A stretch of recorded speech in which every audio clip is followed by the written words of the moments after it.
This is my review on the sequel to the Phantom of the Opera play. Now, there's two plays about the Phantom. One's yours truly, the Phantom of the Opera, and the one y'all, pretty much everyone knows about, and this is the sequel to that play called Love Never Dies. So, the Phantom it opens up with this shows a more fleshed out, in depth look of the Phantom, with more showing more, was having the Phantom be on more screen time instead of being on him like in some scenes. He's pretty much in almost every scene that he's in this play. He's pretty much in every scene and has more of a main character. It feels more like the main character in this play. And we see a more fleshed out, in-depth look of his and her, Christine, and the Phantom's relationship.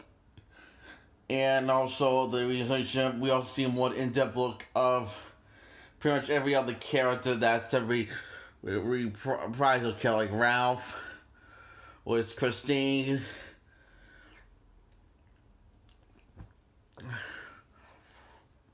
and so it was almost a Phantom and singing a song how 10 years he's been depressed since he has left his Christine and misses her, and he feels like he's not a whole man. So he feels like the only thing that will make him whole again is to hear her sing one more time. So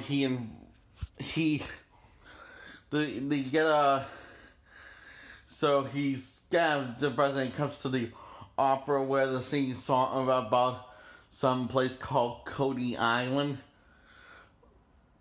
And it's not the only song, and it's sung by Christine Dying's ex-best friend, 10 years that she had 10 years ago, and she hasn't seen her since 10 years. And the paper says that Christine Dying and her and her mother find out that Christine Dying is coming to sing a song for one night. Invited by this guy who offered good amounts of money to have her paid to sing. And the reason why is that they're going, even though she's a well-known singer now, it's because Ralph made some seriously unsafe gambling choices, and he owes several people debts to pay them back. And I guess they're not nice people, so. And he betted all of his entire rich trust fund out. So they're broke. Him and his wife Christine Dying, and also his son.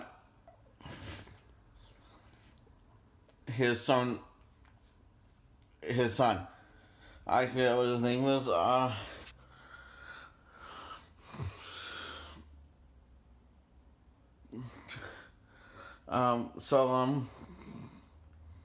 The son,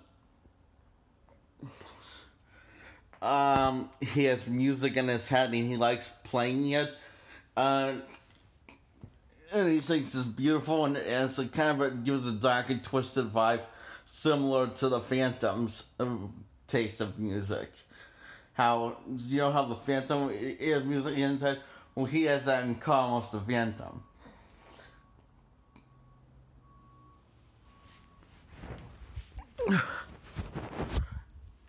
He never ever plays with Ralph is kind of a neglectful parent because he never plays with his son or hangs out with him, spends one-on-one time with him, and this makes us, and the son is very hurt by, in the 10 years he knows his father, his father has ever hanged out with him on spend one-on-one time, Ralph.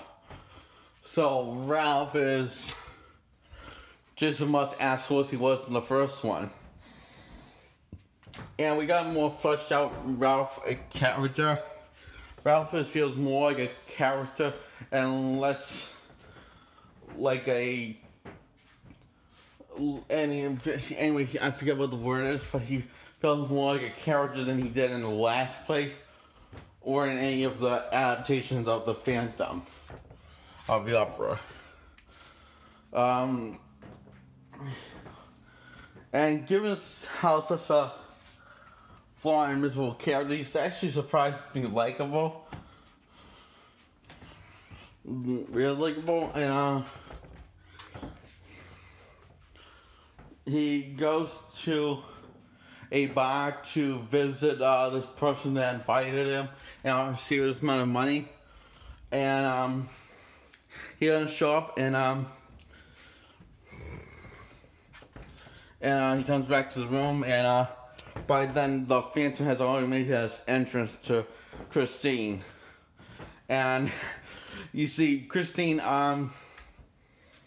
won't really sing the song and accept the money, and that's double the, and the Phantom's willing to pay Christine and her family double the amount that this guy's willing to give, because he knows, I guess, has ways to figure out how much money that this guy's offering, I guess. And the Phantom goes by the name Mr. Y now. And Mr. Y runs the opera house that they were invited to.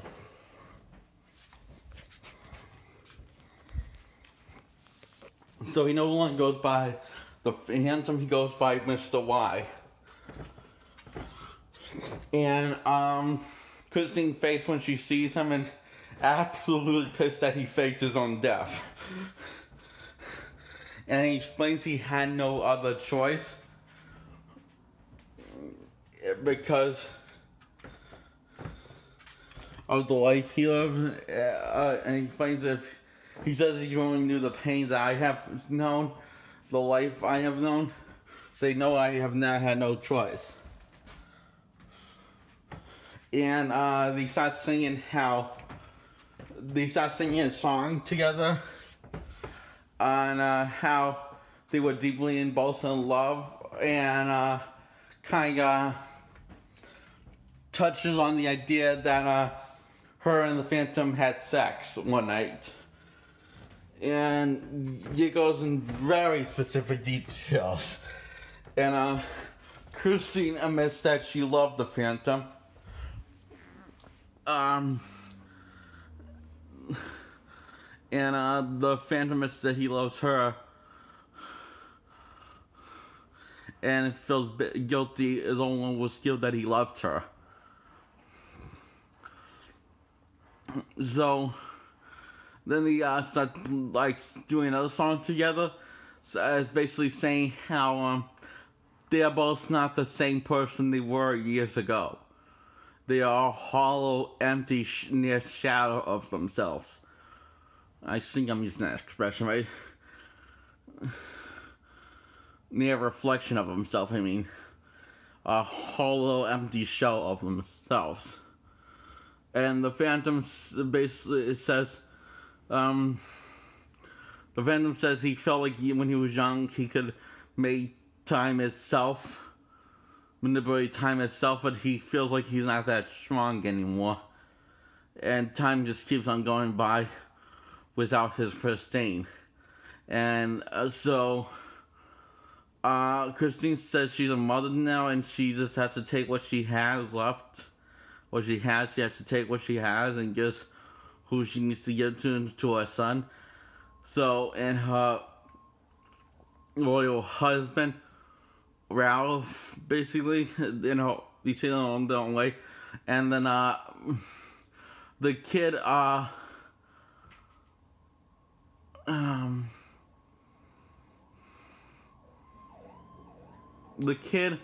Christine's son, wakes up from anemia,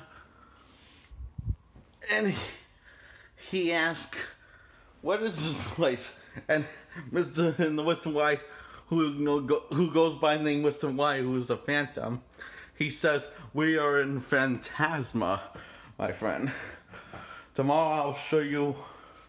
And he basically asks, "What would you like to see in Phantasma?" And the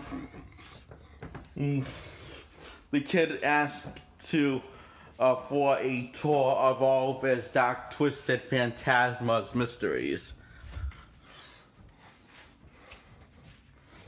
So he's promised that the kid that tomorrow he will give him that tour of all the dark, twisted mystery that Phantasma holds tomorrow. Only to lay that this is kind of a little scheme of the Phantom, who plans on making him disappear on Coney Island and blackmailing Christine if she doesn't sing.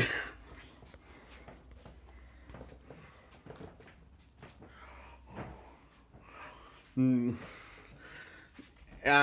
so she agrees to sing, and she doesn't recognize him, that the fact that he did that, blackmail innocent child into making him disappear forever and ever. And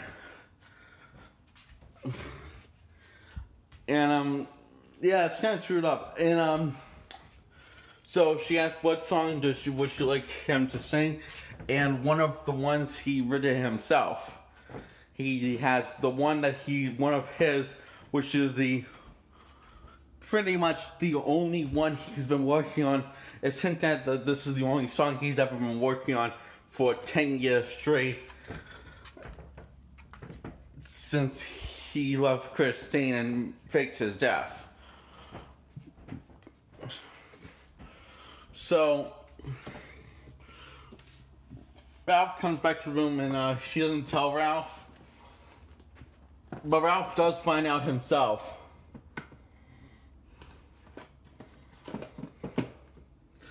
Asked by Madame Zuri, who's Mr. Y, and she responds, "It is him." He's shocked, feels betrayed, and confused, and and it's all in a song. And Christine reunites with her best friend, saying that she's here to sing and get paid by Mr. Y. The first one was Y. And Christine knows who Mr. Y is, but so her best friend knows who Mr. Y is, and Madame Jury knows who Mr. Y is, but Ralph just found out. So they're all happy to see each other until they find out that it's one of the Phantom's schemes again. All part of one of the Phantom's diabolical plans to win Christine over. Except this one is not as much to win Christine over. It's more meant to get him out of his depression that he's been building up for 10 years. And see, he feels like he has no purpose to live and stuff. And so he finds out, and when he's in Phantasm with the boy, he finds out that he plays just like him. And he has music in his head just like him. So, in fact, they have pretty much everything in common. And it's all explored in song. And he sings, and it's the kid, like the Phantom, sees the beauty underneath the darkness. The dark, twisted stuff. So he has a theory that he's the real biological father of this kid, and not Ralph. And so he takes off his mask, and the kid shuns him just like Christine did 10 years ago. And it's confirmed by Christine that the one night that he slept together, and 10 years ago when she left her, she didn't just leave him her alone. She left him. He left her with a son. So, yeah, she basically confirmed that that's his son. So the Phantom says forgive me, and Christine promised that she'll still sing the song, and she is asked by the Phantom this one thing that he asks her, that his son will never know, and she promises. So while she's getting ready for the song, to perform the song, the Phantom's getting ready to, while Ralph is getting wasted in a bar, Madame Jury comes that says she has a feeling that the Phantom's got another trick up his sleeve. And she admits her feelings too, that she has towards the Phantom to Ralph. Madame Jury is the starter of Miss Jury. So Ralph says he's not afraid of him, and he says he's not Mistopheles or anything like that. I guess basically he's saying he's not him, because I don't know who Mistopheles is, who Mr. Mistopheles is. Wait, Mr. Mistopheles is the guy that was going to pay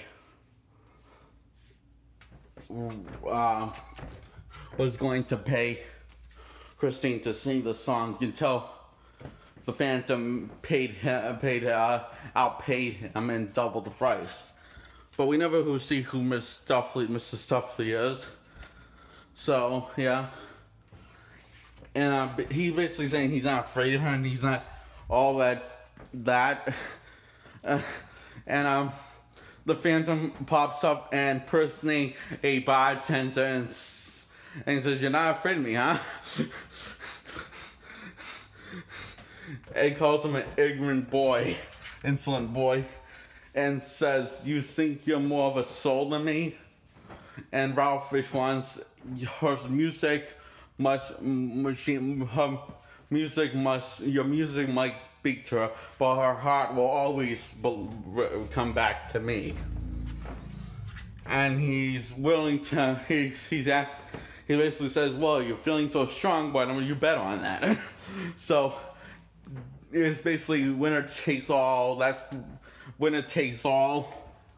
And if Ralph wins, all his debts are paid. If she doesn't sing.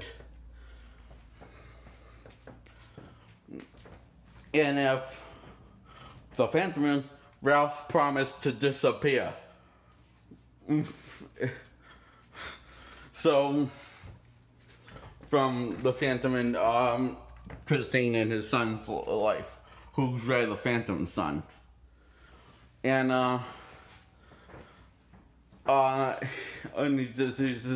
he says deal me in, and oh,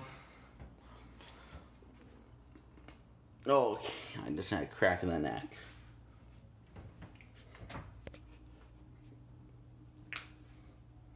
That was my fist that cracked. Okay. So the Phantom drops this one Ralph thinks his relationship between Christine dying and Ralph is sealed because they have a son. The Phantom decides to break the news to Ralph, and by giving him kind of weak description by saying, "Is he really? Are you sure? Is he really?" He basically saying such a talented boy musically. Is he him? Is he more you or me? So, Ralph thinks that the Phantom is bluffing, thinking that no Kristen would ever spend the night with him, which isn't. We actually realized that the Phantom's not bluffing at all. He's telling the truth that he did it 10 years ago. Ralph, after Phantom leaves the room, Ralph realizes what the errors of his ways and realizes that he's going to lose that bet. So he decides to beg Christine, go to Christine's room, and beg her to forgive him, and for forgiveness, and also ask if she will leave tonight and not sing the song. Run away leave the place behind with the Phantom son. So, and she actually says, he says to do it if you love me like I love you. So he's not telling her, he's asking her if you really feel the same way I feel about you. He's telling her to run away with him. So the Phantom, so Christine says yes, but then the Phantom locks the door and he basically says that it says to Christine, you know all these things, you know his word's not enough, you know you're made of fire stuff. I think that we're all agreed in, and says he says time to be who you are and set the music in you free by performing the song. So this leaves it like that and disappears after wrapping a necklace around her neck. And she's like all in awe, and it takes her breath away, slips off her feet, and so Ralph and the Phantom are singing while the kid gets taken away by Miss Jury when the song's being performed. They start singing and wondering who's she going to pick,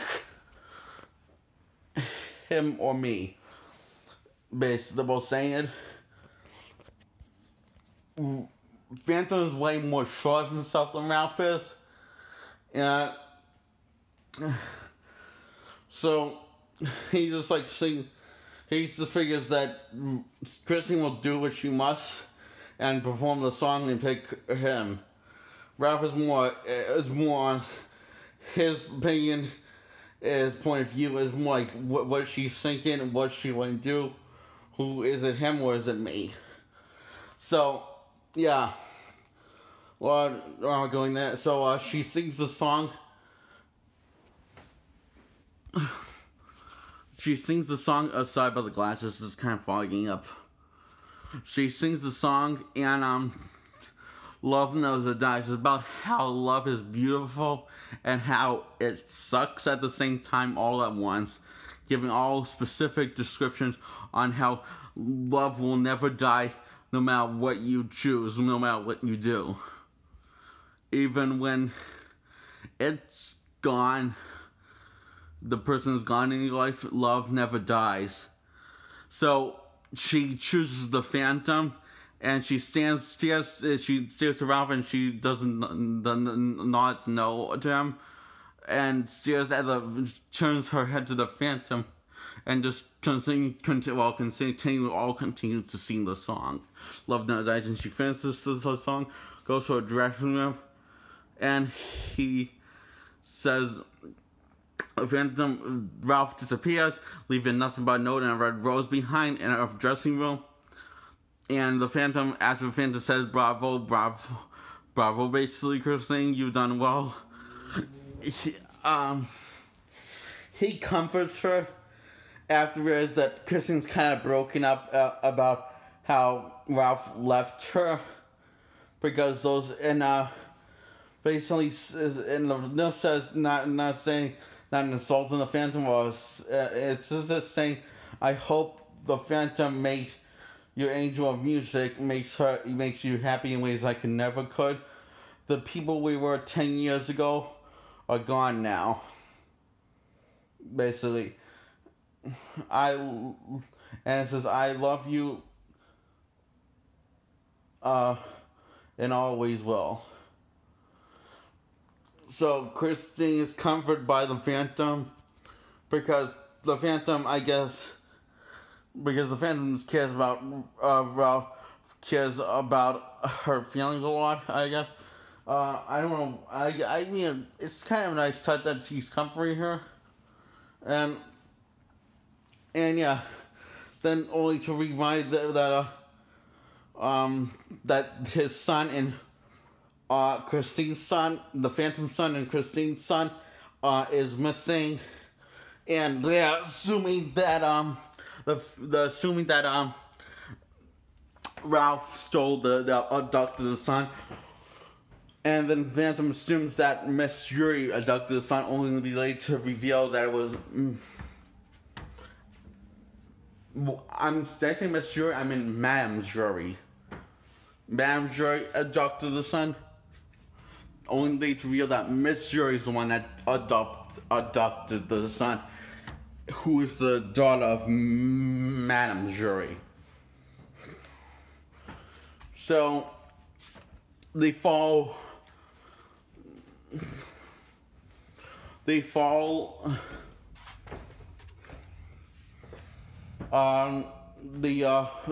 Phantom figure out where she's going, so the Phantom says, "Follow me, everyone," and I guess Ralph is also following them for some reason. I don't know why, but we just see Ralph in the background following people. So yeah,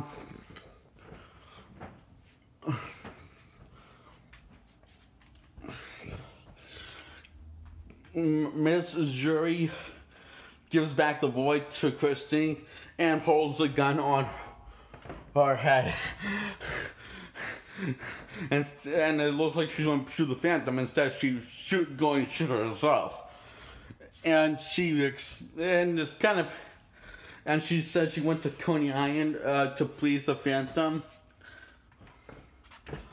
Just like her mother said, only to be raped by the people on Coney Island, from Coney Island, because she kind of admits that in song, and this time in song, she sings Bathing Beauty once again, like she did in the Opera House, and she changes the lyrics, saying they had her dancing everywhere, including the bed.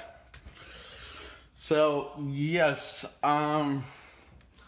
so the mother says the mother tries to stop the dog from killing herself, and so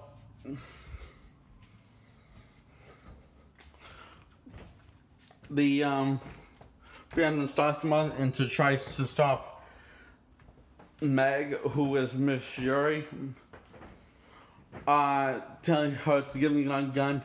Meg, give me the gun, Meg. And he says, "I know you feel used, you feel broken, you feel all these negative things, you feel unloved and stuff." Basically saying that's how he feels also for 10 years. And then he says, "You can't fool me like my Christine." And then the gun goes off and she like just snaps, and because she mentions the Christine thing, he was basically comparing her to Christine and saying, "No one can fool me. You can't fool me, Meg, like Christine can't." In other words, he was kind of falling for her, I guess, in a weird way. But then then she actually was going to turn the gun on her head, and then Phantom grabs it, and the gun goes off, and it shoots Christine right in the stomach. So she's bleeding to death. The Phantom comforts her, and Miss and Madame Yuri go to get help quickly. And the boy, who is the Phantom's son, covers her, and